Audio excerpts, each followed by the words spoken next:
Hi everyone, Christina Raskin here, National Training Director of Oxygen Yoga and Fitness. I'm here with our Beyond the Mat series. So we usually do these live on our Oxygen Everywhere Facebook page, and we will be doing that again soon, so keep your eyes out on that page. Also on my own channel, Christina R Yoga on Instagram, and we'll let you know whenever we're doing those.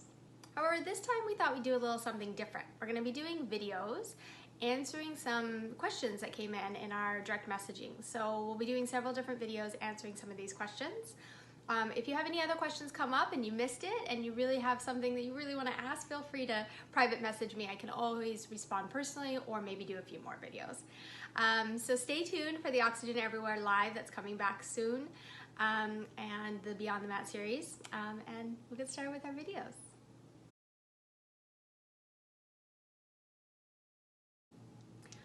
Hi everyone, Christina Raskin here with Oxygen Yoga and Fitness, and I'm answering your questions that you've written in for the Beyond the Mat series. Two questions I got that I'm going to do together is how did I get started in yoga and what's my training? So I first got started and exposed to yoga asana, or the physical side of yoga, when I was about 19. I was a dance major at the University of California, Irvine, and when I drove home every day, there was a Bikram studio upstairs that I would drive by, and I always thought one day I'm gonna go take that class. So one day I did. I stopped and I went and I took class in my leotard and tights, and I loved it. I absolutely loved it. The heat was amazing. I loved the intensity of it. And my A-type personality was like, hell yeah, kill me, this is great. And now, of course, I realize that that wasn't healthy. It probably wasn't great for me from an Ayurvedic standpoint and from a balance standpoint. I was going too far. But I loved it at the time, and I did that for about 6 months. And then I started dabbling in other types of yoga, non-heated hatha, bouncing around the city and trying different ones. As far as the spiritual side of yoga, because obviously, that's a much bigger chunk of what yoga really is. I started studying world religions when I was about 16. I don't remember how, but somehow I got this book that had all the world religions in it, and it fascinated me. So I started reading that, and now yoga is not a religion, but it had Buddhism in there, it had Taoism in there, it had Hinduism, which we now know is not really a religion, but it was in there. And those all have a lot of similar philosophies: non-attachment, human suffering, being present in the present moment, all of that. And so I started getting exposed to those, and I loved it. I just ate it up. So fast forward several years, I actually became a Buddhist when I was 22, I think.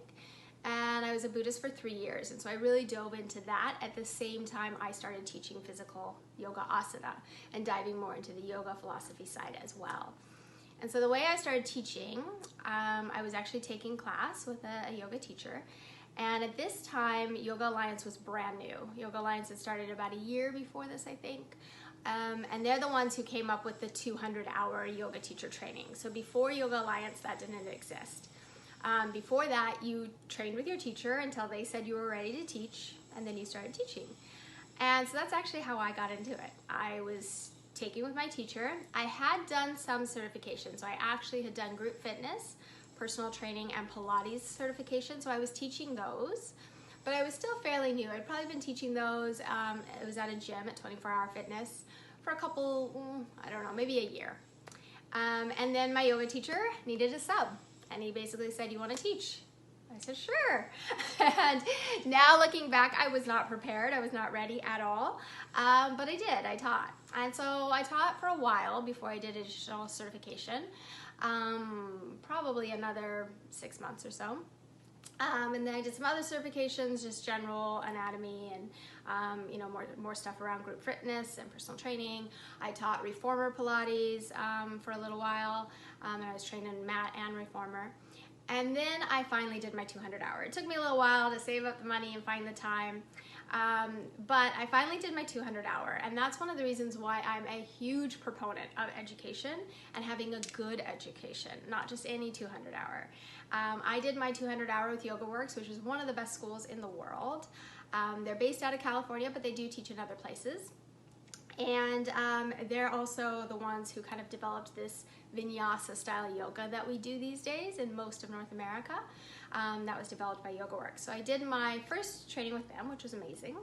And then I did my 300-hour in India. I did it with Yogi Shivadas. He's of the Shivananda lineage. And it was in Dharamshala, which is where the Dalai Lama lives, and it was beautiful. I actually got to see the Dalai Lama talk twice, so that was wonderful. And so at this point, I had stopped being a Buddhist. I was only a Buddhist for about 3 years, but it was still a really important part of my philosophy training, I think. And then I shifted over completely to yoga and completely to yoga philosophy.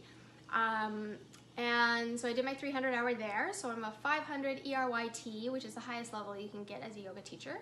However, that's not where it stops. I continue to educate all the time, and this is so important. Things change. Education and experience is important. I've been teaching now for, I think, 18 years, maybe 19. So that's important, but if I didn't re-educate, my knowledge would become outdated. There's been so many changes, and so it's important to continue to upgrade and do continued education. So one of my main teachers is Alexandria Crow, but I've also gone to yoga journal conferences and trained with Sean Korn and Ashley Turner and who else? A lot of different people. So continued education is incredibly, Coral Brown, big one. So yeah, continued education, so important. So please do your education. And I think that's about it for me. If you have any other questions, let me know. I'm always here to chat. Take care.